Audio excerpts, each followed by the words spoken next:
Hello, my friends, and welcome back. Thank you very much for being with me again today. About 7 topics for this video. A lot of activity in Ukraine. Obviously, the Russians entered downtown, the center of Vuhledar, where they fight now I think the running Ukrainians. The Russians launched a massive drone attack again on mostly Kiev, some missiles too. The Ukrainians obviously destroyed most of them, and within 48 hours we're going to find out the aftermath of the attack, which is going to be a lot of people with no electricity and so on. The other subject that I have here is if you can't beat them democratically, then you ban them or you indict them and convict them, put them in jail, and you eliminate competition. This is what happens with Marine Le Pen nowadays. No, they try to do the same thing to Trump. They try to do some other things with some other so-called right-wingers like Bolsonaro from Brazil, if you remember that guy, and many others in Europe. What else we have here? We have here the pendulum that was pushed, political pendulum, was pushed to the left too much. Now it's coming back to the right. The right-wing party, the Freedom Party in Austria, wins the elections. But since it doesn't have that idiotic political system where the winner takes it all, then some coalition must be formed. Well, it won with about 30% of the votes. The next one are some communists, and then the third one again communists. The fourth ones are again some communists. So I don't think that this right-wing party will be able to govern in Austria. We're going to discuss that with about 3 articles. Then we find out that the United States of America will finally get engaged with Iran at the orders of them. You know who them, they are? Yeah. And the US and the United States and Israel, they say that they plan now with Israel against possible Iran retaliation. So that is, the Americans will do the dirty job that they were supposed to do it maybe 30 years ago, but they didn't. So for 30 years, the United States of America, the government, opposed the involvement and the sacrifice in a direct war with Iran, therefore probably with Russia, for other countries' interest. Then we have the last topic here. Biden apologizes to Zelensky. Who's really in charge? So let's start with the beginning. And we have the Russian military, according to the Russians obviously, strikes Ukrainian train unloading site. So the defense ministry has reported that it destroyed 12 wagons of ammunition in an Iskander-M attack. Russian forces have reportedly hit a train unloading site in the Nikolaev region. I have the map, and I have a train, that's not a train, I guess, in southern Ukraine, destroying several wagons full of ammunition. The attack was carried out using an Iskander-M missile system and targeted a railway hub in the village of Kazanka, the ministry reported in an update on its official Telegram channel. As a result of the strike, 12 wagons of ammunition, some of which was supplied by Western countries, are said to have been destroyed. Alright, there's some video. I'm not going to play the video, but let's see where this is. Here you have, this is the little town of Bethlehem. I will show you on the big scheme of things. This is the Mykolaiv Oblast in Ukraine. This is the Black Sea. This is the Crimean Peninsula. This is Kherson Oblast. So in this little corner here, let's make it bigger so you know. This is in the southern part of Ukraine. This is Kiev, Russia, Belarus, Poland here, Slovakia, Hungary, Romania. All right, so it is in this little corner right there. Now the railway is this little line here. This is the railway that goes like that. I have another map. This is a train, obviously, on the railway next to Kazanka. And I'm going to zoom out. And Kazanka is, so this is the rail going that way. This is Kazanka here. And this is the rail that was attacked by Kazanka. So if we're going to zoom in here, this is the railroad somewhere over there, because I could identify right here the train somewhere south. One train, obviously not the D train. Again, this is the, where are you, baby doll? I've just been there. I'm going to go now with that. On this railway right here. This is the locomotive. So that's the where it was hit. This is Kazanka. In that little corner over there, this is where the Russians claim they destroyed this ammunition unloading train. Next one. Russian forces engaged in clashes in center of Ugledar. That's how the Russians call Vuhledar. Every time you look at one of these pictures showing supposedly a guy in real battle, look at certain details, like how clean the rifle is, how clean the helmet is, if they wear goggles, and the hands. Always look at that. In war, your hands are not that clean. Let's put it this way. These are kind of dirty.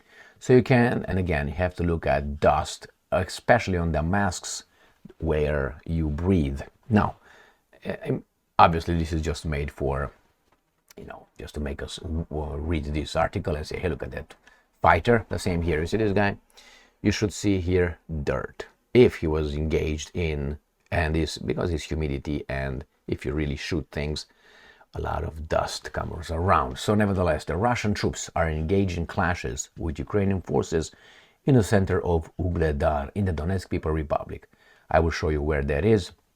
I've got the same map going from this Kazakhstan thing here. And Ugledar is in Donetsk People Republic, or Donetsk Oblast. This is Zaporozhye Oblast. It's right here, Ugledar. Now this map does not do justice here, because the Russians actually have advanced on its flanks. Let me see if another map will give me more details, or at least let me see if I update this first. And here is an updated one. I saw a Ukrainian one which shows even more here on the, let's say, left flank here. So this is Vuhledar. This is where the Russians are engaging the Ukrainians in the city center.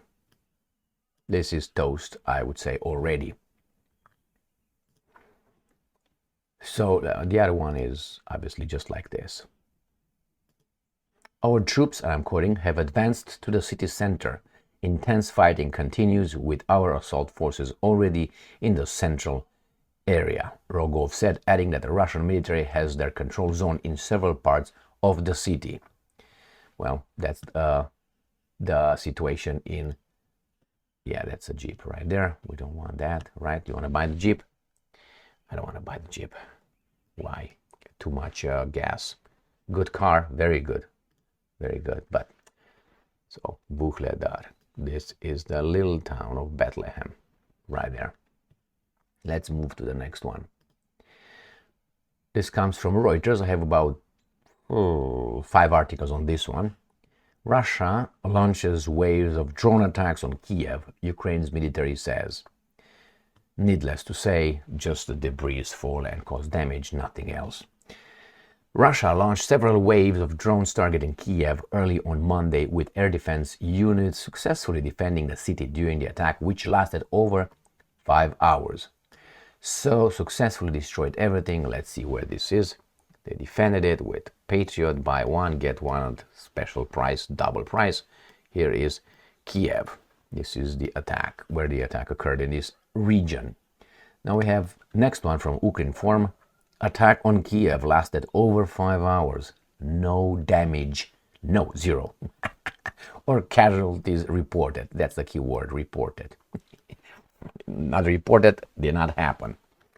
The Shahed drone attack on the capital lasted over 5 hours, and preliminarily, there is no reported damage or casualties in Kiev. The fourth air attack on Kiev, I'm quoting, as with the previous attacks, the enemy once again used strike UAVs like Shahed drones. The loitering munitions approached Kiev at night in waves and from different directions. The air raid alert in the capital lasted more than 5 hours. This is Serhiy Popko, chief of the Kiev Regional Military Administration. And where's Klitschko? I think he trains for challenging Usyk in a bout or something. Just kidding. Ukraine form. Ukraine downs Russian missile, singular, 67 kamikaze drones overnight on Monday, from the 30th of September 2024. Ukraine's Defense Forces of Ukraine shot down A-1 Kh-5969 guided air missile and 67 Shahed one-way attack drones that the Russians launched since Sunday night. Sunday Nacht. This is the evidence, obviously, and you see all those that are down, they're over there arranged for us to see. From 19 hours, which is 7 p.m. Sunday, September 29th, to 8 a.m. Monday, September 30th, the Russian attacked Ukraine with various types of missiles and kamikaze UAVs. In total, Ukraine radars detected and escorted 76 air targets, including an Iskander-M ballistic missile launched from temporarily occupied Crimea. Probably that is this one right here, with the train I ride. Okay. And where is it?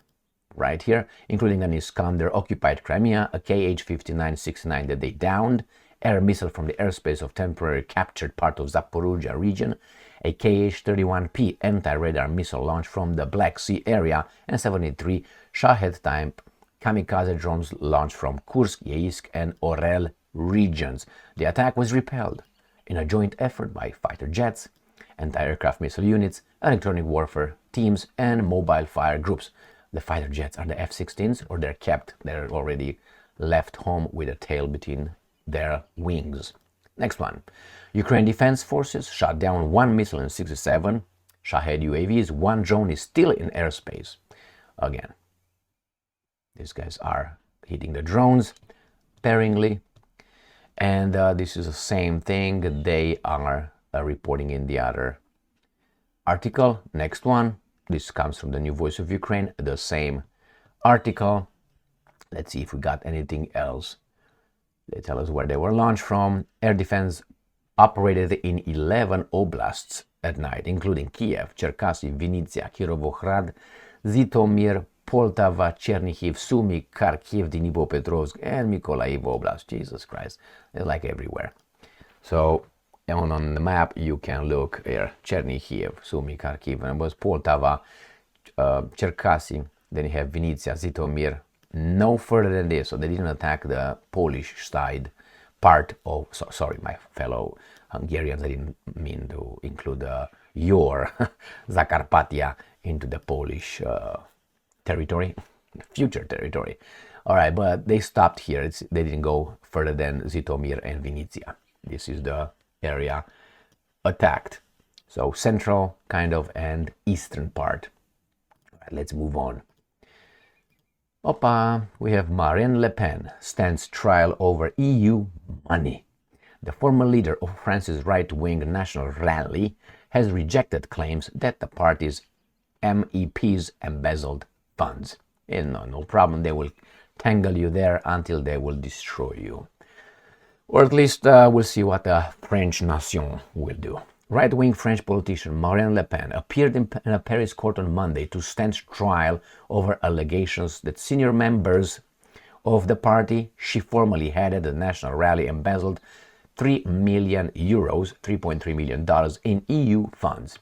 According to French authorities, the alleged scheme ran between 2004 and 2016 and involved lawmakers from the National Front, as the party was then known, in the European Parliament, fictitiously employing 20 assistants who simultaneously held positions within the party. The assistants allegedly did not conduct EU-related work and spent most of their time in France, sipping wine, while still receiving EU payments. The practice is illegal under EU Parliament rules. Le Pen, who won an MEP between 2004 and 2015, stands accused of enlisting her bodyguard and chief of staff as her assistants. Well, what do you think will happen? Now, this is when justice erodes in so-called free world. Is when, for instance, I see some people accused of certain crimes, they stand trial, and sometimes they are convicted and imprisoned. But then there are some other ones who we know they committed crimes and they are never, not even accused of crimes. They're just, don't talk about it. And I can use, for instance, at least one US president who attacked another country without any, authorization from the United Nations, for instance. And it was not a defensive war, which was Yugoslavia in 1999. And that's Bill Clinton, obviously. He's still around, revered by some, sucked by others, and so on. So that was an illegal attack on a sovereign country, independent country of Yugoslavia at that time. Don't hear it. Then you have George W. Bush, the same thing. So he attacked that, and then you have Obama with his Hillary Clinton with Libya.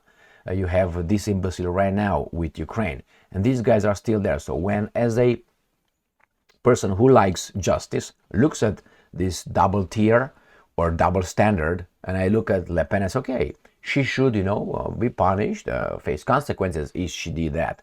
So should the other ones. But when you say that the other ones are consistently avoiding justice, and that imbecile Sir Tony Blair, for instance, when you see these guys just avoiding justice just like that, and they are on the contrary knighted and revered and all that, multi-millionaires, I'm looking at this one and say, no, I don't want that. I don't want that. That means I will be unjust, because I don't want this to pursue, to go on, because those guys were not pursued. Therefore, that's how you erode the system. When you see that some people are not punished, not even brought in front, not even spoken about, and the other guys immediately. So we either have it all or we have nothing. We have right now selective justice. Now that's the worst one. So this is Marine Le Pen. Why? Because she threatens the status quo in Europe and in France particularly. Even though I don't know exactly how much of a I don't want to say arranged game. It seems like some parties do not fight full force. I'm talking about in politics. And try to look, for instance, for a national rally on YouTube. Do you find anything? Does the party have, like, I don't know, a podcast on its own? How is it possible not to have it? How is it possible to go and not have it as a big party in France? And you don't hear about this. They don't have the money. They don't have the people. I mean, they have both. And you don't hear like, okay, this is like, I'm not saying like Russia Today, but it's having, or Sputnik or something like that. But it's just a podcast, 3 podcasts ran by the National Rally. You don't see it. What is this? What is this? Anyway, let's move on to Austria, where again, right-wing party wins. Why? Because the pendulum was pushed too much to the left. And these guys get almost 30% of the Austrians' votes. Sputnik, Freedom Party of Austria, wins parliamentary elections with 29.2%, may get 58 mandates. So almost 30%. Let's say 29, let's round it to 30%. So 30% is not a joke.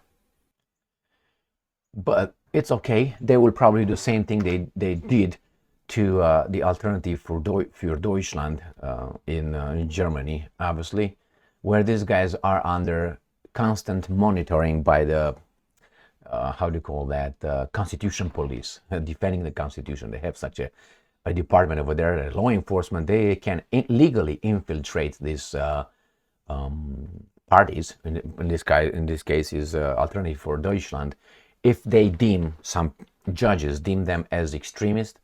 Therefore, they can also ban them from running. So they already did in Germany. I know in one or two places the Alternative for Deutschland is banned. So you get too big, they will just ban you. This is the democracy in the free world, it seems like. The same with Trump.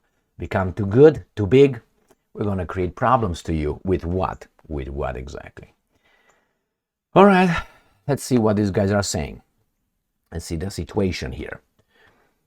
So the Austrian Interior Ministry published the preliminary results of the parliamentary elections, saying that the Freedom Party of Austria, FPÖ, has won them with 29.2% of the votes. Remember, the guys in Great Britain, the imbecile Starmer's party, won 18% of the vote, and he is the prime minister. So he won the 18. Why? Because they have a different system. The winner, click, click, click, takes it all. So these guys are more popular than Starmer. I made this point in many other videos. Starmer is the prime minister appointed from a party. 18% of the guys who went to vote. How many they went? Maybe, I don't know, 60%, 50% of the electorate. So it's 18% out of, let's say, 60% who voted, not 100. So imagine how much that is from the total population. How many people support that party? I don't know, 11% maybe? And he's the prime minister. And it's garbage. It's garbage. But hey, that's their system, created by their bosses. According to the results published on the ministry's website, FPÖ may receive 58 mandates. The Austrian People's Party, now when you hear People's Party of Communist China, of the incumbent Chancellor Karl Nehammer. So the current chancellor is from the People's Party. Now that's a communist party for me in my books. Took second place with 26.5%, so less than the other guys, of the votes, and may receive 52 mandates. In third place, now this is a communist party right there, Social Democratic Party, okay, of Austria with 21. So we're gonna make 21 plus 26, they're almost there. Of the votes, it may receive 41 mandates. All right, so this is the first one. We're going to go to the next article. Austrian president urges parties to agree on government coalition after parliamentary elections. And we have here the last ones, because I mentioned three parties, and we have another party right here. The Greens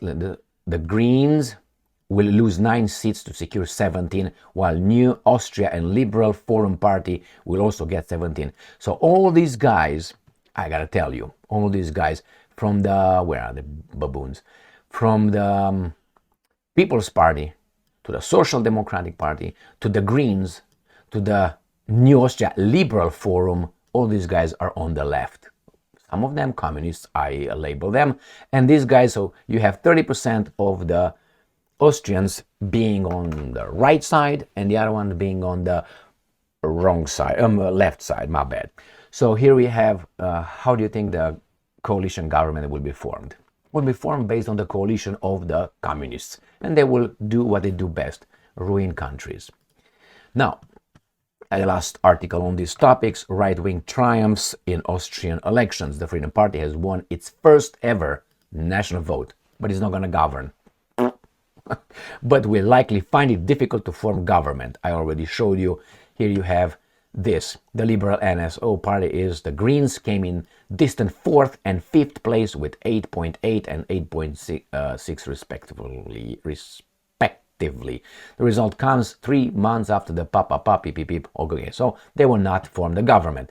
Let's see how the Americans are going to finally, through this Jewish foreign minister of America, right here, very revealing the maps, the flags. Good job. This guy is going to drag, yeah, Blondie, you can be over there and watching this baboon coming, and you fatty. He's going to get you to war for someone else. We're not threatened by Iran. I would say other people are threatened by Iran, and we're going to stand with our allies. Why? Because they own us. The Biden administration is developing a defense plan. No, this was already developed with Israel to ward off, you see, they are defending of a possible retaliatory attack from Iran for Israel's assassination of Hezbollah leader, U.S. media reported on Monday, citing a U.S. official. The official said on Sunday night that a joint defense is being prepared, so together, declining to elaborate further. The Pentagon also said in a statement this Sunday night that should Iran, its partners or its proxies use this moment to target American personnel, what are they doing there, or interest in the region, the United States will take every necessary measure to defend our people. So you see this baboon right here, he is in charge of our country, supposedly a military. So this guy over there, he is just following orders. But finally, the guys in charge dragged us in there. What do you think will happen? So Israel can hit these guys in self-defense. If these guys would like to retaliate, the Americans will hit them. Because without any doubts, the Iranians will hit some, US assets in the region. Why is that? The things are also complicated because the Russians might intervene, which, to be straight, I don't know to what extent. We're going to be another war in the Middle East, and we have the same common denominator. Not Russia, United States. Wherever you find a conflict, important conflict on this planet, you're going to find the forces of good, which is us, fighting the evil, which is whomever they assign as or ascribe as or point the finger at. Because we, by definition, are good in certain issues. When you talk about, the stolen land and all that garbage, we're not good anymore. But here, we are good. Why? Because we're told we are good, right? If you're told and you identify as good, you must be good. But that right is reserved only to some in certain situations, okay? You know exactly what I mean. The US will do the dirty job for someone else in the Middle East, as it was supposed to do for decades now. But US government fought that. But when you have a big lobby and you have the big business and you have the people in the right positions, you're going to do what you're told. Last article, and you're going to find another Zelensky Stein here. Biden apologizes to Zelensky. Isn't that beautiful? I mean, he can apologize for his own garbage to this clown, but he represents all of us. The US leader has lamented delays in sending American money to Ukraine. US President Joe Biden has publicly apologized to Vladimir Zelensky for weeks of uncertainty in Kiev about getting billions in aid from American taxpayers. Now, this is plain English for you, and you can say, well, this is propaganda. That's exactly how you should refer to this situation.